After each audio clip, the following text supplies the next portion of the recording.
Hey there, good evening. Let me get the screen off there. How's it going, everybody? This is the Political Deep Dive After Dark after a couple week hiatus due to the LNC meeting last week. Good to have everyone back on.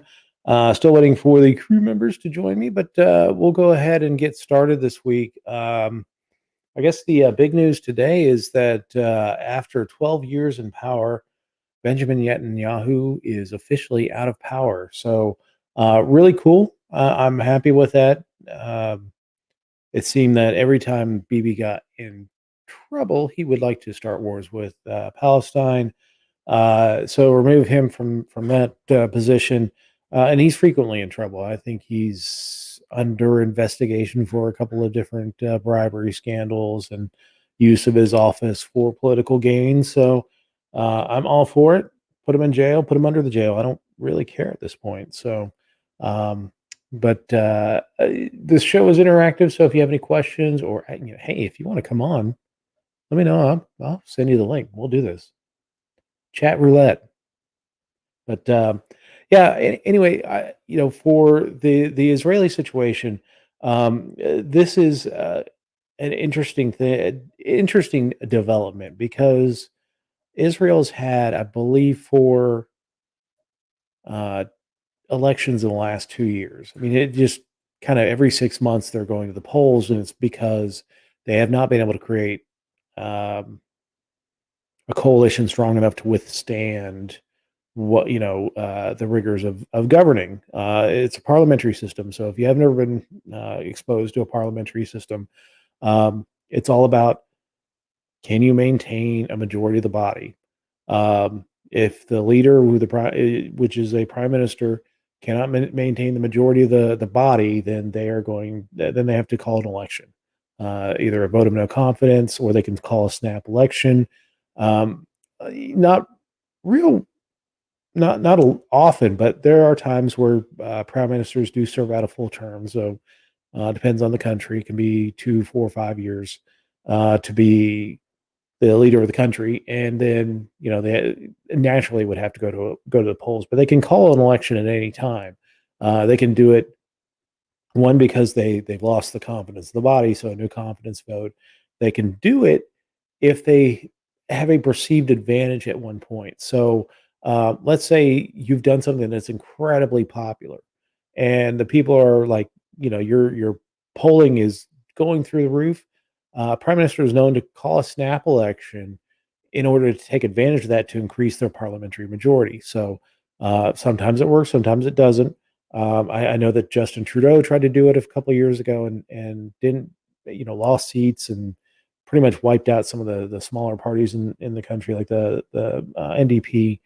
But with this coalition that they've got going on in uh, Israel right now is razor thin. I think only 1 or 2 seat majority. Um, Netanyahu has lost majorities of that much uh, three previous times, and we'll see what happens with this one, how long it lasts. But I think they're going to hold together long enough to get Netanyahu convicted of whatever they're trying to convict him of, um, because they're just tired of Netanyahu being involved in Israeli politics and his influence on the country. He's the longest serving prime minister. It's his second stint. He had a stint in the late 90s, and then came back in 2009. And so he's been around for 12 consecutive years. And again, longest serving Israeli prime minister. And it'll be interesting to see what happens there. Let's see. Another passion I like to talk about is sports. The Euro 2020, again, it's 2021. I get it. They didn't change the name of it. But Euro 2020 kicked off this weekend, or actually on Friday. The big news coming out of that was a match yesterday. Denmark was playing, and a player on their team, Christian Eriksen, collapsed in the middle of the field. Actually died. The trainer said he was gone. They were able to resuscitate him, get him to a hospital, and he's going to recover. Whether he plays soccer again, probably doubtful, but I wouldn't be surprised if that happens. And it's not unheard of in soccer. We've seen it quite a few times. There's been quite a few players that have passed away on the field. Um, it's a very physically demanding sport as far as heart health goes. And, some of these guys, they're elite level athletes, but they may have a congenital birth defect or something that has just been missed in the years of physicals and things like that they do every year to check on the health of an athlete. And in this case, uh, something might have been missed, and we're very fortunate that they're able to get a defibrillator to him and get his heart shocked and back going. I know a lot of high schools and schools in general in the United States are starting to bring defibrillators to the field. I know that a lot of schools mandate having an ambulance on site when there's an athletic event, particularly a football game.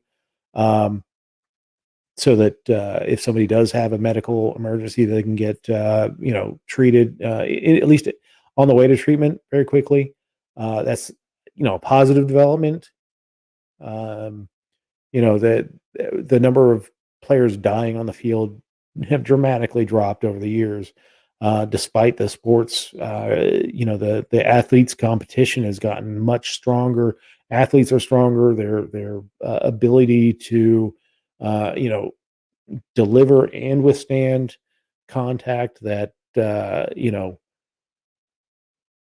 there was a hit in the Montreal versus Winnipeg series that just was completed last week. They a young defenseman or young forward, I'm sorry, named Jake Evans was scoring an empty net goal. The puck had drifted behind the net. He grabbed the puck and kind of dunked it into the net. And as soon as he did it, Mark Scheifele of the Winnipeg Jets ran him, just wrecked his shit. And Scheifele was suspended for 4 games. The Winnipeg Jets lost the series in a sweep, so he's got a couple games to serve when next season starts. But that hit was so violent. The guy was knocked out before he hit the ice. I mean, he was in another world at that point. Hit the ice, actually fell on his face. I mean, it was a brutal hit. Um, the speed that these guys go at, and the impact that they collide at, um, it's amazing you don't see more athletes get seriously killed. And you're seeing the rise of things like CTE, where athletes have issues with their brains going forward. Um, they just have the accumulation of concussions and things like that are have impact on a player's life beyond their sporting lives go on. We've seen a number of high profile athletes commit suicide because of the chronic traumatic encephalopathy, I think is what it's called, but CT is the acronym for it. Guys like Junior Seau, Dave Duerson, Mike Webster. Mike Webster was in a high speed chase and chose to commit suicide by running into an abutment. But high profile athletes that and in ways that they know that something's gone wrong with their brain. Like I think Dave Duerson was the one that shot himself with a shotgun in the chest because he didn't want his brain to get hurt. Over a suicide attempt, so it could be studied. And that was one of the first brains that they had studied and found that linkage of CTE, the plaque that was built up on the brain from the repeated concussions. We're starting to see that later impact in their careers, but current impact. Those are some violent hits we're seeing out there, and having medical attention, medical facilities, top-notch medical facilities, in the arenas, or even just having an ambulance stationed at a high school or in a defibrillator stationed at outside of an athletic ground can mean means the between life and death. I mean, it's that simple, and I'll be interested to see what happens with Mr. Erickson. I hope he has a full recovery and come back playing football. But if not, then I'm glad he's still with us because that was scary. Seeing him on the field and was gone. He literally was gone on the field. And they're through miracles of modern medicine, they were able to bring him back. So I was happy to see that. Um, let's talk about the news that has been percolating around libertarian circles this weekend. I'm not going to discuss it too much because, I'm a non-voting member of the Libertarian National Committee, but I will be whatever as we make decisions and things about what goes forward. I'll be contributing to that conversation. Um, but for those who don't know, the Libertarian Party of New Hampshire has been having issues uh, for a few months. Since March, they had a board change, and there was a takeover of their social media. There's been very problematic social media posts. There's been, and not so much whether the posts are libertarian or not. It's just in how that they use the messaging to sell it. Um, and apparently, there's been some internal strife between the chair and the rest of the body. It culminated this week in the chair using a maneuver to. I hesitate to go too much inside baseball, but apparently she was able to re-register the party with a new set of bylaws and a new platform with the Secretary of State because it had not been done by the current sitting body. So legally to the state of New Hampshire, um, she is the legal entity of the Libertarian Party of New Hampshire. Now there is a board that's still sitting there, which she is still the chair of, actually. Um, that no longer has access to the social media, which to me is kind of a relief, especially coming into light the guy that's been doing some of the social media postings. Um, but this is going to come before the board. I really need to see more information before. Right now, I'm not in favor of seating anyone. Uh, the old board didn't do their job, and the new board took a little extra sauce to do their job. And let's see what the facts, how the facts shake out. Again, I'm not a voting member on this one. Whatever we decide, honestly, I'd just say lock them in a room and make them fight it out. Um, fight to the mild annoyance, not to the death, to the mild annoyance. Um, but that's not my call. So we'll see what happens. I'll keep you guys abreast, of course. Let's see, what other news do we have going on today? Oh, G7. G7 is meeting in can't remember exactly where they're meeting at, but they're over in the United Kingdom. Not sure exactly where, but they have promised to produce like 18 million doses of vaccine for, I guess, poor countries in the next year. Which anybody who knows anything about virology, anybody who's gotten the flu shot, this stuff changes every year. Producing it a year from now may not even matter. Like, the COVID may be a memory at that point, or be just a whatever vaccine that they deem good to send down to Eswatini or Lesotho is basically ineffective to whatever variant is floating around out there. Um, it's an empty gesture. Um, I these are countries that are having issues getting their own populations vaccinated. And Europe, Germany's got a ridiculously low amount of vaccinations. Um, England, I just saw the story that they're pushing back the easing of their restrictions a couple weeks. from January or June 21st. So the beat goes on for the Brits. They're still under restrictions. You know, I get what they're trying to do. Perhaps the Indian companies that manufacture a lot of these should hold some of them back for their local population. I would not have a problem with that. If countries are not taking care of, if they're not doling out the doses, then the Indians should take it for themselves and use it and get. Because honestly, when you look at a place where a virus is going to spread rapidly, is it going to spread rapidly in rural ass West Virginia, where your closest neighbor may be a couple miles down the road, or even here in my house? I don't really, I'm friendly with my neighbors, but we don't really hang out or anything. At least not to the point where I would be afraid of getting COVID if I wasn't already vaccinated.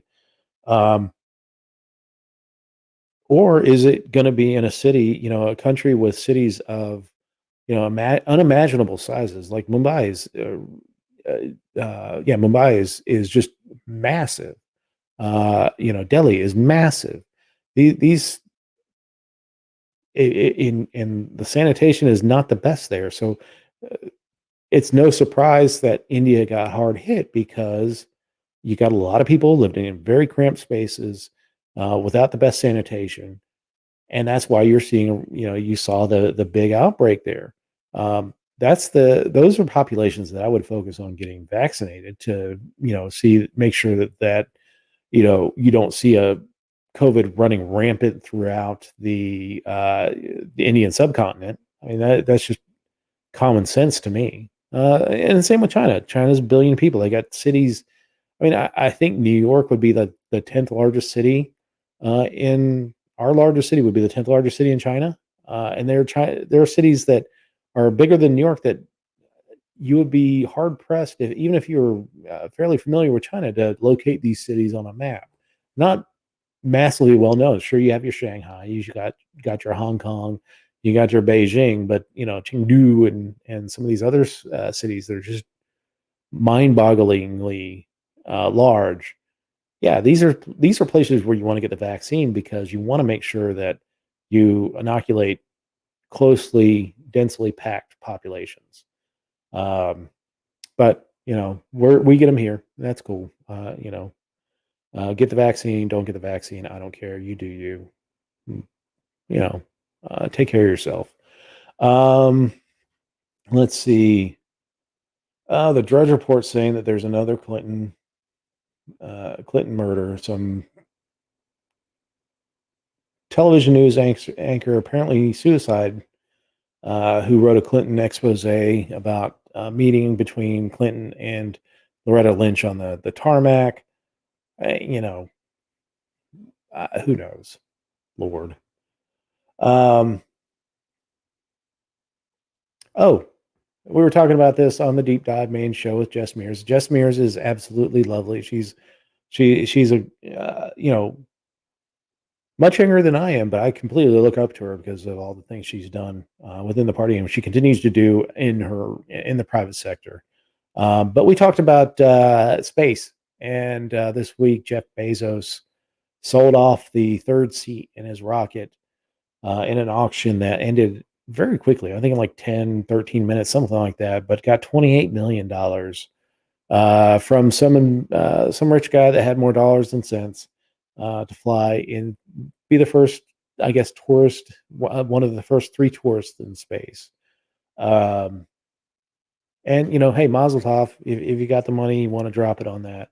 I can't say that if I won the lottery and had a spare $28 million to blow, that I would invest on a space flight. I'd let a few space flights go before I hop on, because I don't want to be uh, uh, a guinea pig on a private space flight. But a couple months into it, yeah, I'll check it out.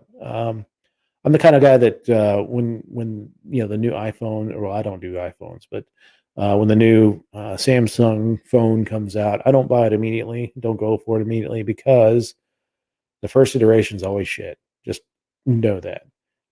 It's always bugs. There's always crap. Wait a couple months. Wait for a couple updates to roll through for them to fix the stuff because invariably with software development or hardware development, there gets to be a point where they've put the date that they want to release this out, and they'll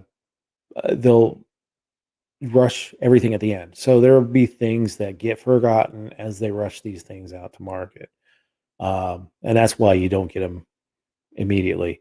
That's kind of why I'm glad that the Xbox Five, not the Xbox Five, the PlayStation Five has been bought up by all these fools trying to sell it for $800. I don't want to. I didn't want to put a bunch of money out there when it first came out to get it, but I don't know. It's interesting. Um, let's see. Any other things? Oh yeah, can surprise, surprise. Our friend Kamala Harris got out there on the first international trip, but made the statement that if you're coming to us from a less fortunate nation to come to the border to seek a better life, that don't come. We'll just put you in cages, or we'll send you back. Um, it's the same shit, different administration. We knew this was going to happen. Um, we knew this was going to happen when they didn't shut down the kids in cages. Yeah, they changed some policies, but still they're putting kids in cages and putting families in cages as well. Um, I don't see it getting better. We saw a couple months ago where the announcement was made that the Biden administration is continuing to build the wall, that they won't stop building the wall despite the campaign promises of the Biden administration to stop building the wall. Well, it's going. It's still going. Where we're still wasting money. Mexico's still not paying for it. Mexico will never pay for it. You and I will pay for it, and it'll be scrap metal in about a decade of the pieces that they actually do construct.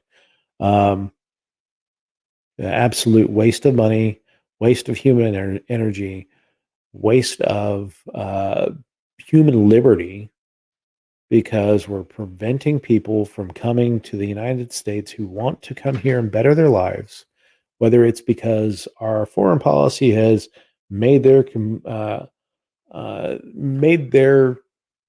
country a complete, shithole, to borrow a presidential term, or the our foreign or our policy on drugs has made their country so dangerous that they need to get a better life. And we're reaping what we sow. And here's the thing. We do need to work. There are businesses that are screaming right now to get people to work, and we're just not seeing it. Um, I don't blame it on the extra unemployment. The extra unemployment's fine and dandy, but we all know that it's gonna end at some point. Um, I do blame inflation. Has made it prohibitively expensive to have a family and afford rent and do all the things that you want to do on the meager McDonald's salary that they provide. But there's need for work in this country, and we need people. There's study after study after study that tell you that immigration is not a drag on uh, us. It is bettering their lives. It's bettering the countries that they come from, and that's a good thing. We need, to the most extent, the extent that we can make it voluntary, that we need to share the wealth that we create as a people due to our ingenuity, and hiring people. not giving a two rats asses where their paycheck goes to, whether they're sending money home to their parents in Guatemala or Belize or El Salvador. Um, the you know, I don't care where people send their money or spend their money, um, as long as it doesn't impact the job that they're doing. Why, it shouldn't matter. If they're doing a good job, they're doing a good job. If they're helping grow the economy, help them grow the economy. If they're, remitting money back to El Salvador that, provides a better life for their family there, that they have less stress, God bless them. Let them do that. I just don't understand why, the they take derbs people keep spouting that bullshit, because it is complete bullshit. So. Speaking of El Salvador, big news that came out this week is that El Salvador is doing cryptocurrency. They're accepting Bitcoin as an official currency. Right now in El Salvador, their official currency is the U.S. dollar. Um, and you see this happen when state countries get high inflation, or the hyperinflation, that their own currency goes by the wayside and they start taking U.S. dollars. Um, it's happening in Venezuela. I'm not sure what's happened within El Salvador to make the U.S. dollar their current currency, but there we are anyway. Um, but this is an important moment, because if El Salvador sees crypto as a much more stable, and jury remains is out still on that, but if crypto does become a more stable currency, then the US dollar continues to go up in value, rather than hemorrhaging value like the US dollar is right now. uh do we see the do we see other countries move off the dollar as the reserve currency? That's a very scary thing for us, and anybody who's not invested in crypto, because once people start not needing the U.S. dollar, our value, that is already hemorrhaging, due to the Fed's repeated quantitative easing, our politicians drunkenly spending uh, trillions of dollars at the stroke of a pen. Uh, you know that money, we're already seeing just hemorrhage value.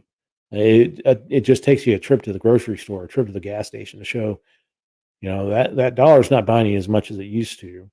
And even if your favorite macaroni and cheese is the same price, you look at the size in that box and it's a lot smaller than it used to be. So, um, you know, it's going to exacerbate the issue.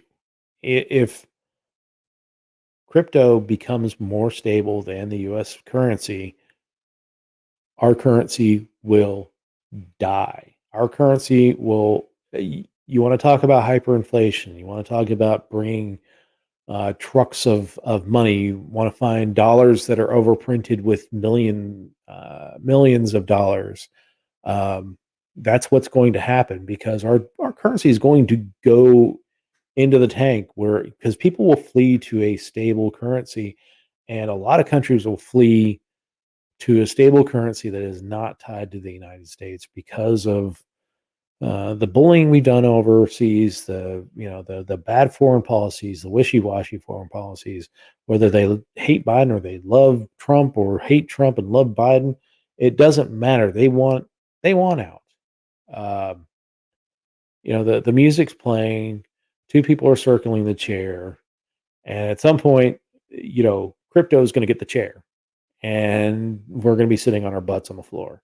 And that's just the if you're getting close to retirement, if you're getting close to, if you've invested in stocks and all that stuff over the years, and you're starting to see crypto being the rather than even gold, you're probably getting pretty worried at this point, because once you go on a fixed income, you know, everything drops out of the bottom of your fixed income, and your income goes from, providing what is a $50,000 a year salary, uh, as a fixed income, uh, roughly giving you $2,000 a year, you're screwed. The you're in the poorhouse. You go from a, moderately middle class, as a senior citizen, if you've got to pay it off home and all that stuff, you go from a, $50,000 equivalent right now to 10,000 or $2,000. Yeah, you're suffering. And I guarantee you that Social Security is not going to be keeping up with the inflation rate. There's no way it can do it. We do you can't print enough money for it. Um, maybe the United States says that crypto is the reserve currency of the United States. Who knows? It's going to be interesting to see what happens with El Salvador. El Salvador is kind of the canary in the coal mine on this one, and eventually we'll figure it out with uh, how they do on cryptocurrency. I still have issues with cryptocurrency. I mean, I don't see it as a currency right now. I really just see it as an investment because you buy crypto and people don't tell you to go to the ballpark and buy your ticket to the ball game. I know that there's some sports teams that are experimenting with accepting crypto, but um, if you go to a ballpark or if you get crypto, your friends that are heavy into crypto, they're going to tell you to hold it. HOLD or HODL is how the internet speak for it. To me, that's not currency. That's an investment. Yeah, I'm going to dump some money into it and hope it grows. That's an investment. That's not currency. Um, if El Salvador can prove that it is workable as a currency and it can get, this is an interesting test case because El Salvador is not the most wired country in the world, I guess you could say. The internet service may be spotty in certain locations within the country. So we're relying on a network, we're relying on a currency that really exists in the ether, will be interesting. What is this? It is a little emoji. Hi, how you doing, DVA Mechanics? Thanks for joining us. But yeah, I mean that's the question I have with crypto is right now for me it's an investment. It's not a currency. Once people start using it effectively as a currency, a lot more than they are doing now, um, that then we can talk about it being a currency. It also does need to stabilize a little bit. I mean the swings that you see from it riding up to $70,000 per Bitcoin to losing half the value in a couple days, that will scare people off from using it. Although I will say it's still much more value. One Bitcoin is still much more valuable than a US dollar. So um, as much as it lost in value, I did feel bad for the people that invested in Doge. Doge was a joke. Doge is not the best investment vehicle for anybody interested in crypto. It doesn't have the controls that Bitcoin have, like a stable number of coins to either mine or that are available. Um, I and it is vulnerable to writing it up. And I know people that made a lot of money doing Doge, but I also know a lot of people who lost a crap ton of money who bought late.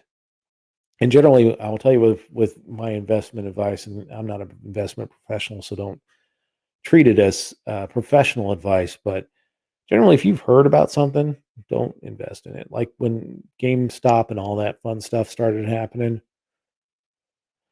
I heard about it and it was a couple days into it. And those people who made a lot of money were already in it deep at that point.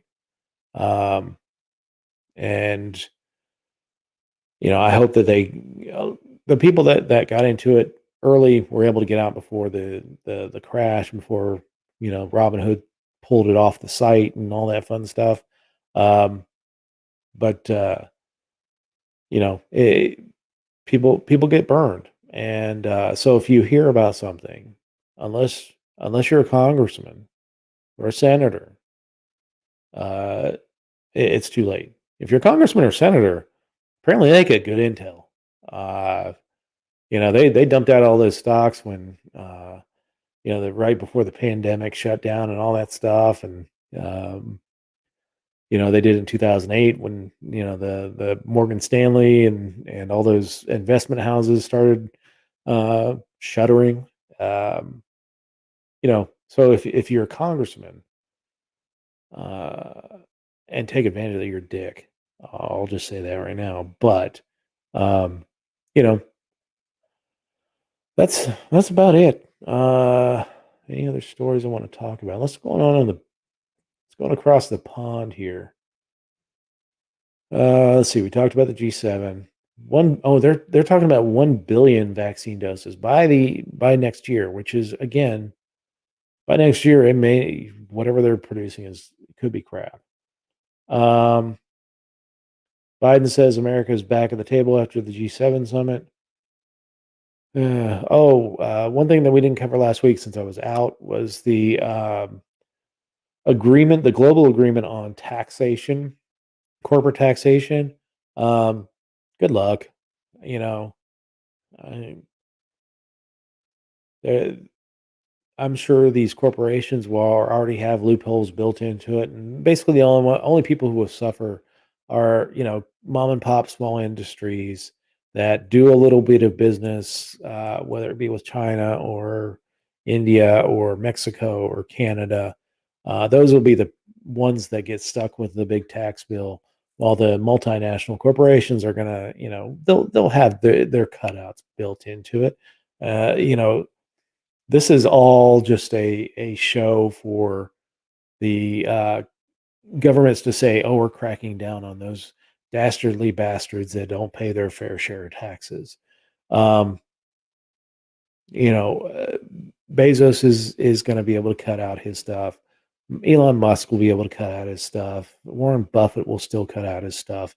It's a full of sound and fury signifying nothing, and it's kind of worthless.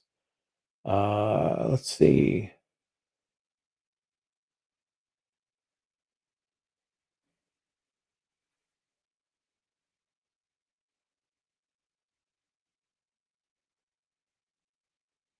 Oh, wow. So, Spanish, out of Spain, there's a plan to pardon some of the Catalonian leaders of the revolt a few years ago, where they declared independent Catalonia. Um, some of the right wing Spanish parties are protesting, saying that those plans to pardon the protest leaders are a threat to national unity. I'm down with that.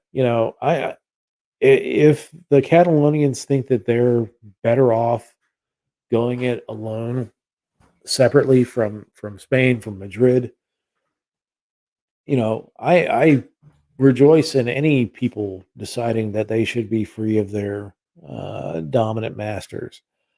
Um, I am, people want to ask about what my view of power should be. I will say that we need to invert the pyramid of power in this country from a far distant capital uh, to local, but with a preference towards the individual. That the power should lie with the individual to the extent that the power can't lie with the individual, that it should lie with the most local community that the individual can have a say in. Um, you can say, well, you got 535 legislators, they only have 3 or 6, 7 city councilors, but I can go see my city councilor. I can go to my county commissioner and talk to them. I, if I go to Washington D.C. to talk to my congressman Alex Mooney, I ain't gonna see him. He lives in the area. And I haven't seen him. So good luck going to Washington D.C. to do it. The power should be the closest to the people. Uh, and any other power paradigm that shifts the power away from the people is the wrong paradigm to be looking at, because the further you get it away from the people, the less control people have over their lives, the more chance a capricious government can say, you know what, you don't get the right to speak, to bear arms, to be free of courting government soldiers in your home, or the castle doctrine, free it from people kicking in your doors, um, no knock raids and things like that, or your due process rights, or your rights to speedy trial. Um, the further your rights get away from you, the easier it is to take them away from you, and the harder it is to get them back. So that's why I always talk about inverting the power pyramid, bringing power back to the local, to the individual, is my preference. That's the preferential one. Give the individual the power to make the decisions over their lives, and the fruits of their labors. To the extent you can't, make it as local as possible. Um, your congressman should be the least concern of your life. Your state representative should be a little more concerned, but not as much. Definitely not as much as they are now. Your county commissioner should be a little bit of concern in your life, or your city councilor should be a little bit concern in your life, but you should be talking to your city councilor as much as you can, or your county commissioner. You should be advocating for changes to your community. But then the balance of your power should be with you, and that's what I offer. That's my personal opinion when it comes to power. We read these stories about governments doing these things, whether it's promising to do 1 billion vaccine doses. No, they're not going to do 1 billion vaccine doses. A private company is going to make those vaccine doses, and how we're going to end up paying for them, uh, and whether you find that's a great use of tax dollars or not, it's still, you're using tax dollars that really have already been spoken for when you think about our dead, um, or doing things like telling you can't go outside, go to a bar, go hug your best friend or your relative. Um, they're declaring wars when they get in trouble, like Bibi Netanyahu. Um, they're preventing people from going and making a better life, whether it's from Central and South America uh, to the United States, or there's a story in the BBC talking about the strife of people going from Ethiopia to Saudi Arabia to work as domestic workers and construction workers there. Um, you know, it, it it's the prevention of people living to their best abilities is what far distant government gives you. And anyway, that's about all I have for the week. We'll join you again next week. The new time for the show is going to be 9:30. Gives me a chance to take a break from the political deep dive on LPTV. Um, but hopefully we'll be joined by Emily. Had a little bit of heat exhaustion yesterday, and hasn't been feeling good. I know Tyler's often traveling to was in Florida this week and so is Dan Fishman. They're both in Florida have been in Florida for the LP Florida convention. So um, should have known it was just going to be me this week. But anyway, thank you for joining us. If you like the show, give it a thumbs up, a like, a subscribe, whatever on whatever platform you're viewing it on. We really appreciate it. It helps extend our reach, and next week we'll have a much livelier discussion. But thanks for joining us, everybody, and we'll see you all next week.